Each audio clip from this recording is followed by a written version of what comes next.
اس بندے نے گھر کرائے پر دیا ہے، اس نے اس کا وہ جو بندہ کام کرے گا اس سے کوئی لینا دینا نہیں ہے. ٹھیک. اگر اس لینے دینے کا اعتبار مان لیا جائے تو پھر 1400 سال میں آج تک کسی نے فتویٰ نہیں دیا کہ غیر مسلم کو گھر کرائے پہ دینا جائز نہیں ہے. ٹھیک.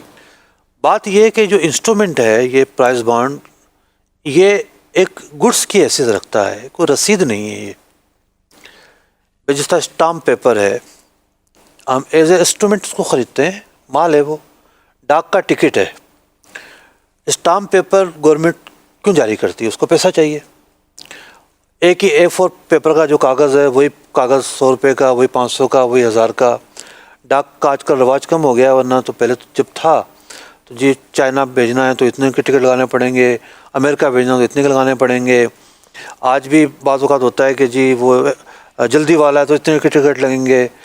تو اگر دیکھا جائے بادی نظر میں تو گورنمنٹ کو تو رینیو چاہیے ہوتا ہے اور وہ اس کے ذریعے پیسہ لے رہی ہے، لیکن اس نے ایک انسٹرومنٹ جاری کر دیا ہے.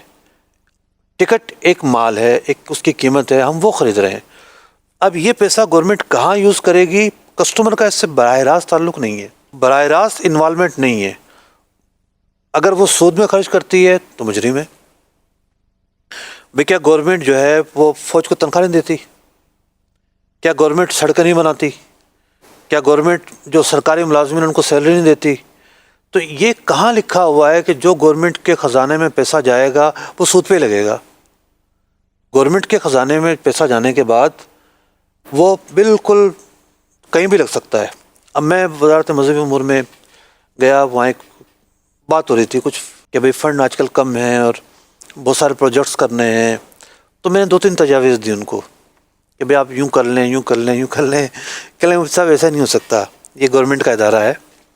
ہم کوئی بھی چیز کریں گے نا تو اس پہ جو پیسہ جنریٹ ہوگا وہ ہمارے اکاؤنٹ میں نہیں آئے گا. مطلب یہ ایک ڈپارٹمنٹ ہو گیا نا، ڈپارٹمنٹل اکاؤنٹ میں نہیں آئے گا، یہ سرکاری خزانے میں چلا جائے گا.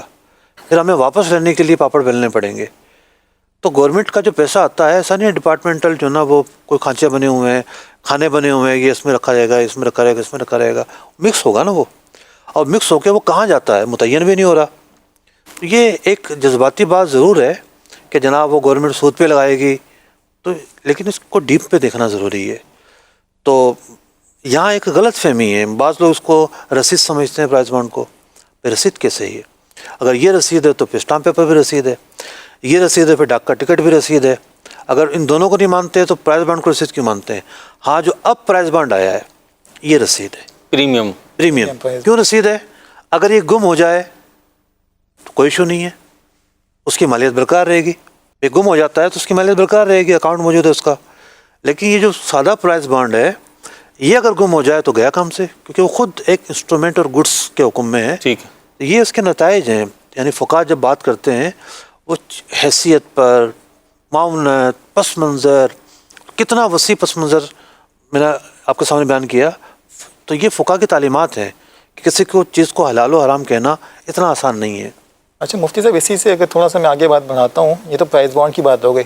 اگر جیسے آپ نے کہا فرمایا کہ ایکٹیویٹیز کو ہم نہ دیکھیں، گورنمنٹ کیا ایکٹیویٹیز کے پیچھے کر رہی ہے، تو اگر اسی طریقے سے دیکھیں جو ہم شیئرز بائی کرتے ہیں کسی کمپنی کے، تو اس میں بھی کیا ایکٹیویٹیز کو نہ دیکھیں کہ کیا ایکٹیویٹیز کر رہی ہے، کہ وہ کیا اس نے انویسٹنگ فائنینسنگ ایکٹیویٹیز کی ہوئی ہیں یا نہیں کی ہوئی ہیں، اس کے اوپر تھوڑا سا اگر. دیکھیے میں نے اپنی پچھلی گفتگو میں یہ عرض کیا تھا کہ ایک شخص ہے وہ براہ راست جرم کر رہا ہے، اور ایک شخص وہ ہے جو اس جرم میں معاون و مددگار بن رہا ہے.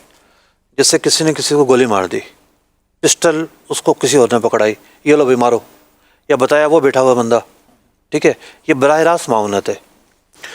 شیئرز کے اندر معاونت نہیں ہے، ڈائریکٹ جرم ہے جہاں غلطی ہو رہی ہے. جب آپ شیئر خریدتے ہیں تو آپ اس کمپنی کے پارٹنر بن جاتے ہیں. اگر آپ کی وہ کمپنی غلط کام کر رہی ہے آپ براہ راست شامل ہیں، یعنی اس جرم میں آپ معاون نہیں ہیں، آپ شریک ہیں اس کے اندر. مثال کے طور پر آپ نے سعودی بینک کا شیئر خرید لیا، تو اس کا آپ نے شیئر خریدا ہے، اس کے آپ پارٹنر بنے. اگر آپ اس پوری کمپنی کے 10% خرید لیں تو آپ ممبر بھی بن جائیں گے، آپ کے اور اختیارات بڑھ جائیں گے. تو اختیارات نہیں بڑھ رہے، آپ کی آواز نہیں اٹھ رہی، وہ ایک الگ بات ہے. لیکن ایز اے اسٹرکچر آپ دیکھیں تو آپ مالک بن گئے نا، پارٹنر بن گئے اس کے. یہ معاملہ ہے اس کے اندر. سب کیا اس کو یوں کہہ سکتے ہیں کہ آپ کی دونوں باتوں سے میرے ذہن میں آ رہا تھا، جیسے ہم کسی اسٹور میں جاتے ہیں، ڈپارٹمنٹل اسٹور پہ جاتے ہیں، تو اس پہ پروڈکٹس ہوتی ہیں، مختلف پروڈکٹس ہوتی ہیں، اور وہ جائز بھی ہوتی ہیں، ناجائز بھی ہوتی ہیں. ہم نے جائز لینی ہے تو ہم جائز پروڈکٹس لے کر آ گئے. تو اب تو ہم اس ڈپارٹمنٹل اسٹور میں کیا بک رہا ہے کیا نہیں بک رہا، نہ اس کے جواب دہ ہیں، نہ ہمارے اوپر پوچھنا لازم ہے. لیکن اگر ہم اس ڈپارٹمنٹل اسٹور کے کچھ شیئرز لے لیتے ہیں تو اب گویا کہ وہ جو اور وہاں شراب بک رہی ہے، جی وہاں پہ ٹھیک ہے، شراب بک مثال کے طور پر جی جی ظاہر بات ہے جب ہمیں پتہ ہے شراب بکتی ہے تو ہم اسی کا نفع تو حاصل کریں گے. ٹھیک ہے. پھر شیئر جب بڑھے گا، بڑھنے کا کیا مطلب ہے؟ ٹھیک ہے. کمپنی کا کاروبار زیادہ ہو گیا، صحیح ہے. یا اس کی گڈ ول بڑھ گئی، ٹھیک ہے. ٹھیک ہے، ٹھیک ہے. دونوں طریقے ہیں. جی. تو اس کے پروفٹ سے ہم ارننگ کریں گے نا، ٹھیک. تو اس وجہ سے ہم مجرم ہیں. ٹھیک ہے پھر یہ بات ہاں مثال تو ٹھیک ہے. ٹھیک ہے جی. اگلے سوال کی طرف بڑھتے ہیں اور ہمارے ساتھ عماد گھانچی بھائی ہیں. جی عماد بھائی.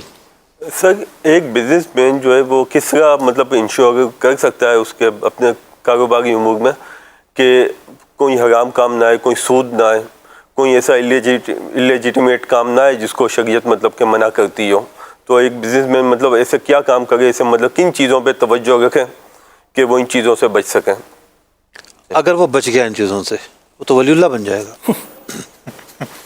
تو مقصد بھی تو وہی. میں عرض کروں نا، صلہ کتنا بڑا ہے. جی بالکل. ولی اللہ اگر نہیں بھی بنتا کم از کم مقرب تو بنے گا نا.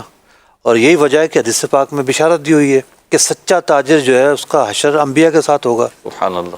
بات یہ ہے کہ جب کسی چیز کا صلہ یعنی انعام اور بینیفٹ جتنا بڑا ہوتا ہے اس کو حاصل کرنا بھی اتنا مشکل ہوتا ہے. اتنا بڑا انعام مل رہا ہے کہ اس کا انبیاء کے ساتھ جو ہے وہ حشر ہوگا یا انبیاء کا پڑوس نصیب ہوگا، تو اتنا آسان کام تو نہیں ہے نا. یہ کام مشکل ہے، کئی اعتبار سے مشکل ہے. پہلی مشکل ہے نالج حاصل کرنا کہ کیا حلال ہے کیا حرام ہے، نالج کا پتہ چلے. بعض اوقات صرف طریقہ کار بدلنے سے حلال و حرام میں فرق آ جاتا ہے. نبی اکرم علیہ الصلوۃ والسلام کی بارگاہ میں ایک مرتبہ حضرت بلال حبشی رضی اللہ تعالیٰ عنہ برنی کھجور لے کر حاضر ہوئے.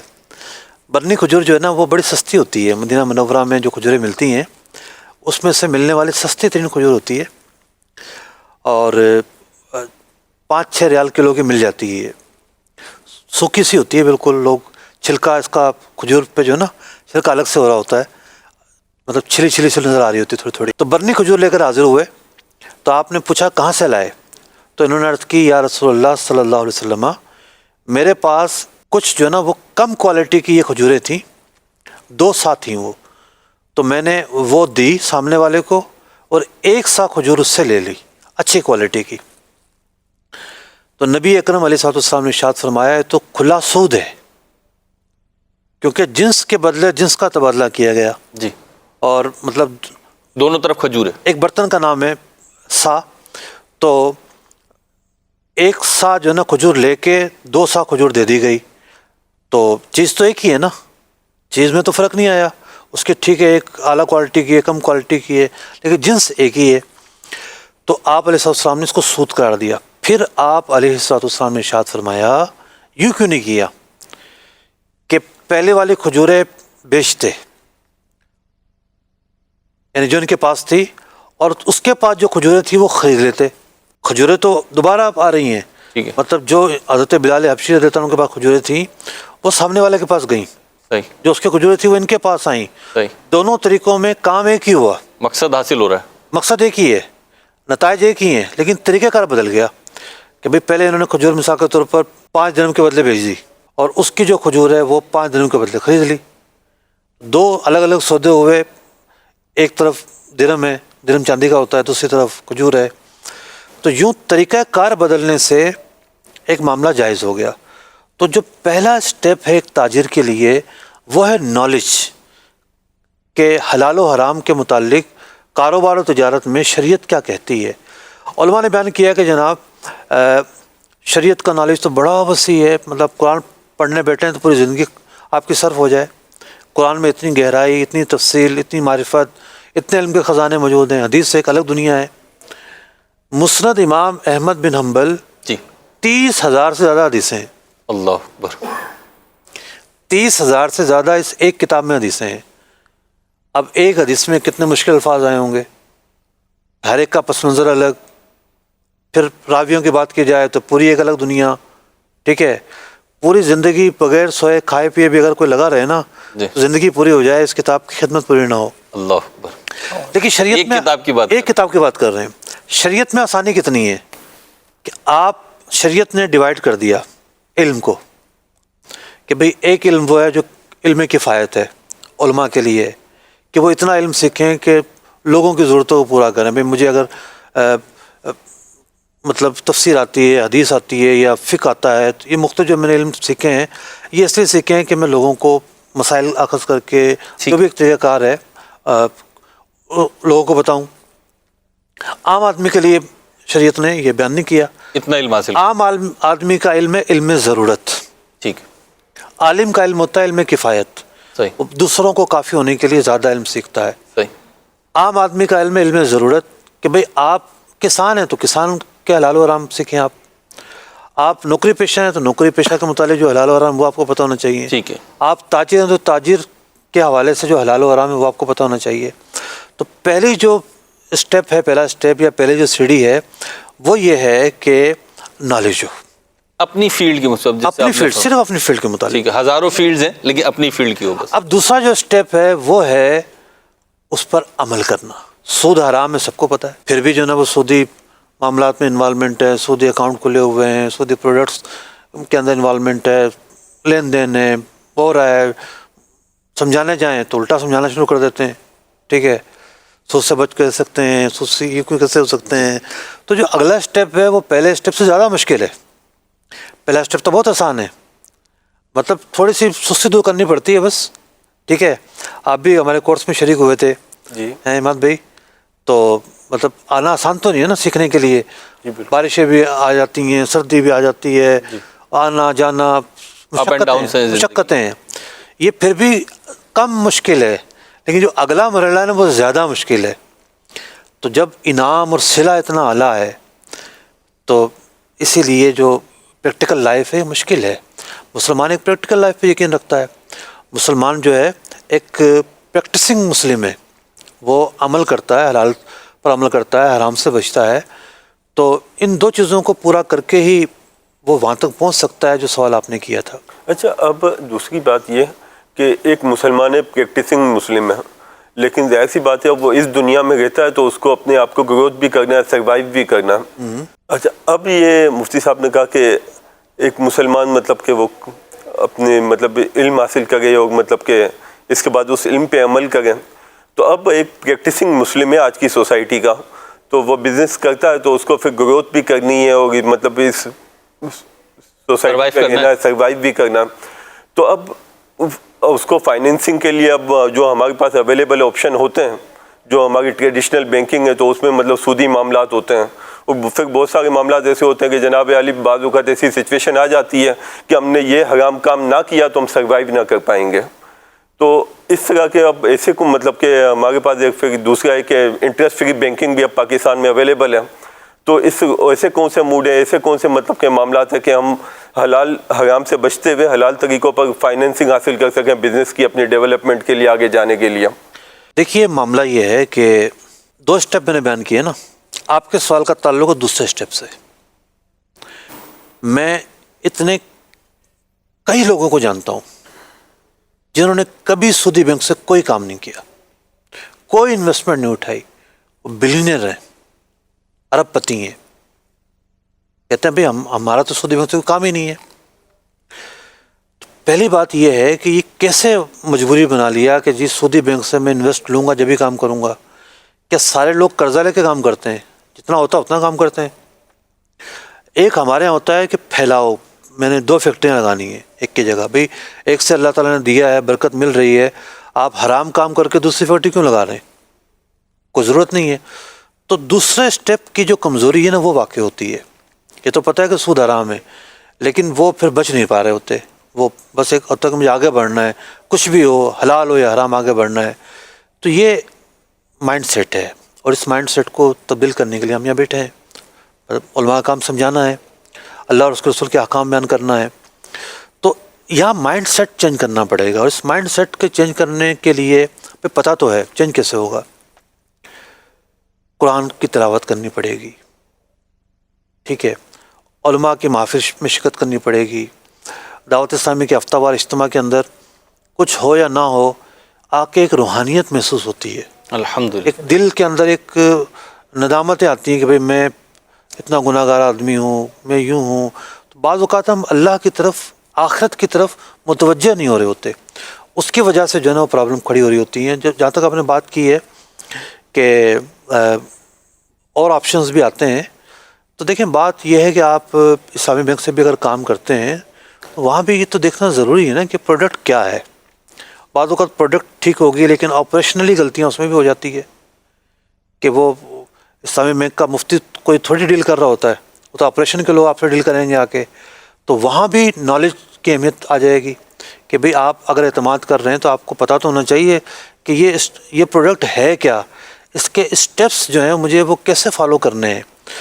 تو ایز پر پروڈکٹ جس کا کوئی سوال ہوگا تو اس کو بھی ہم ڈیل کریں گے. ہم نے باقاعدہ ایک ادارہ قائم کیا ہے، اسلامک اکنامکس سینٹر.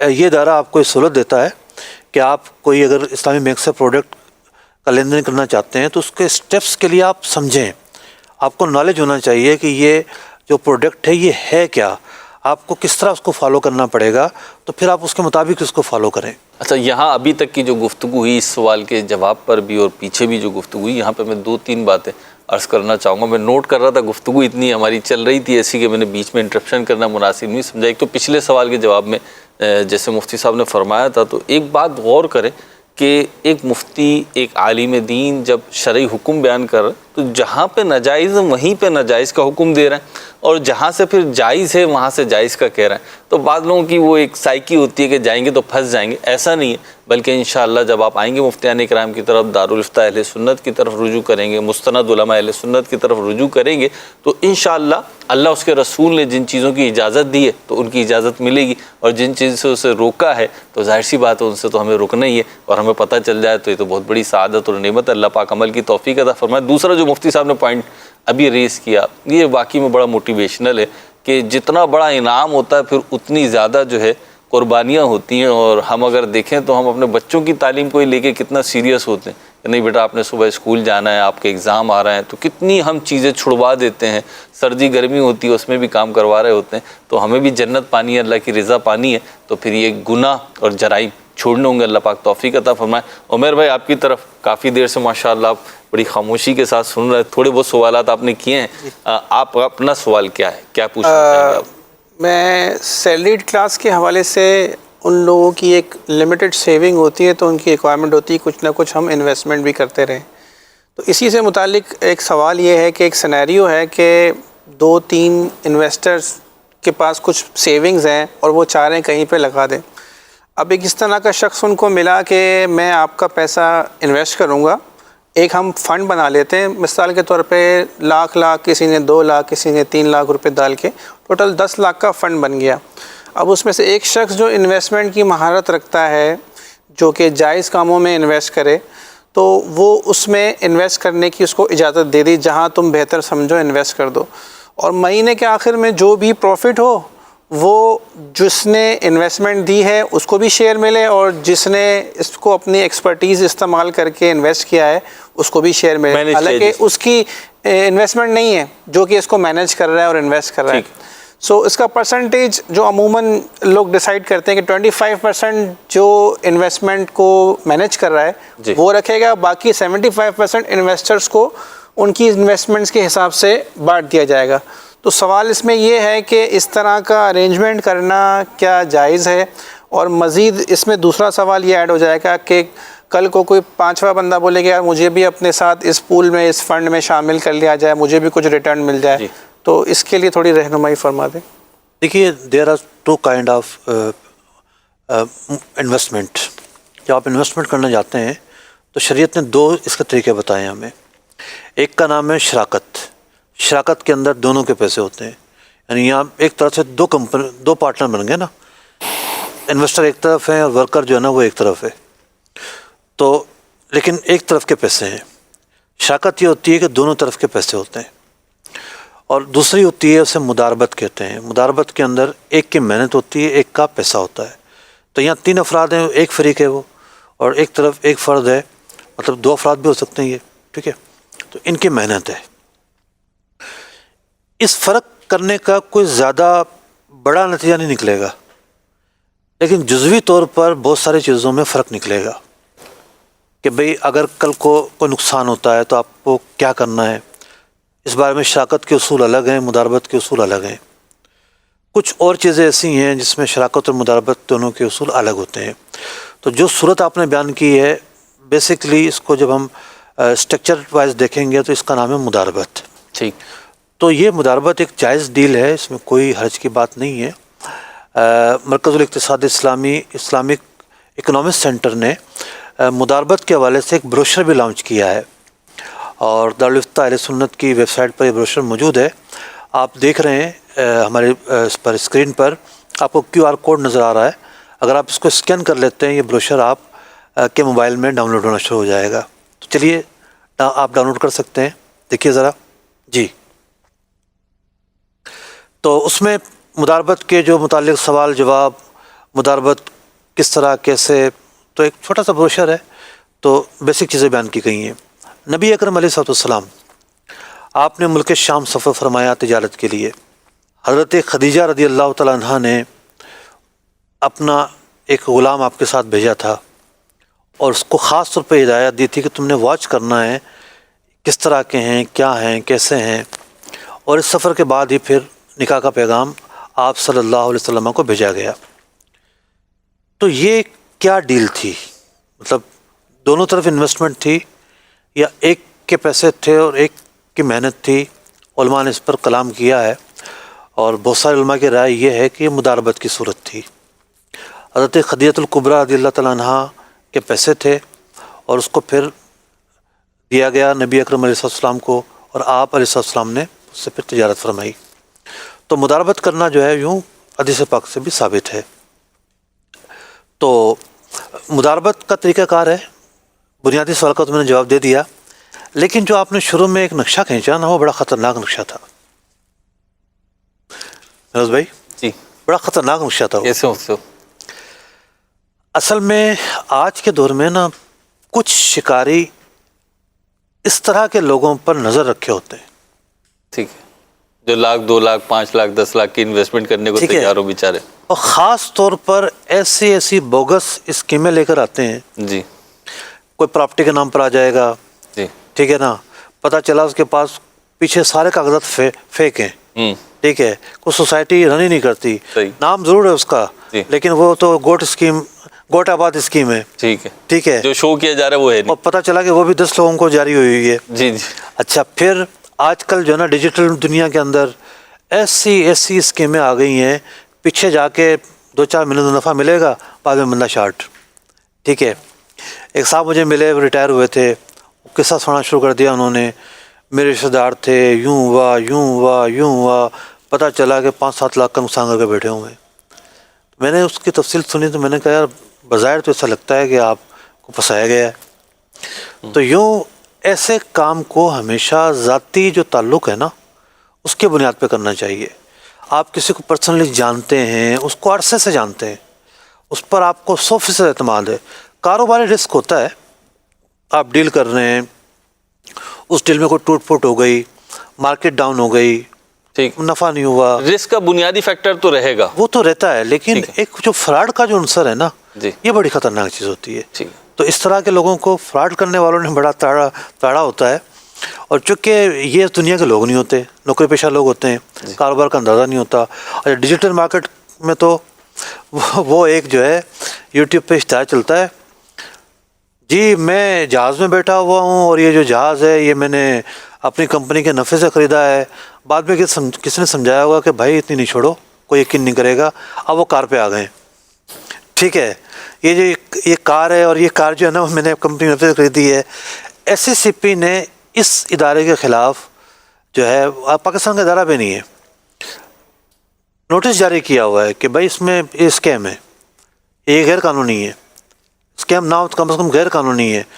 اب کیا ہے کہ اس طرح کے جو خاص طور پر جو فارکس ٹریڈنگ کرتے ہیں جو ادارے، بوگس ہوتے ہیں، فیک ہوتے ہیں.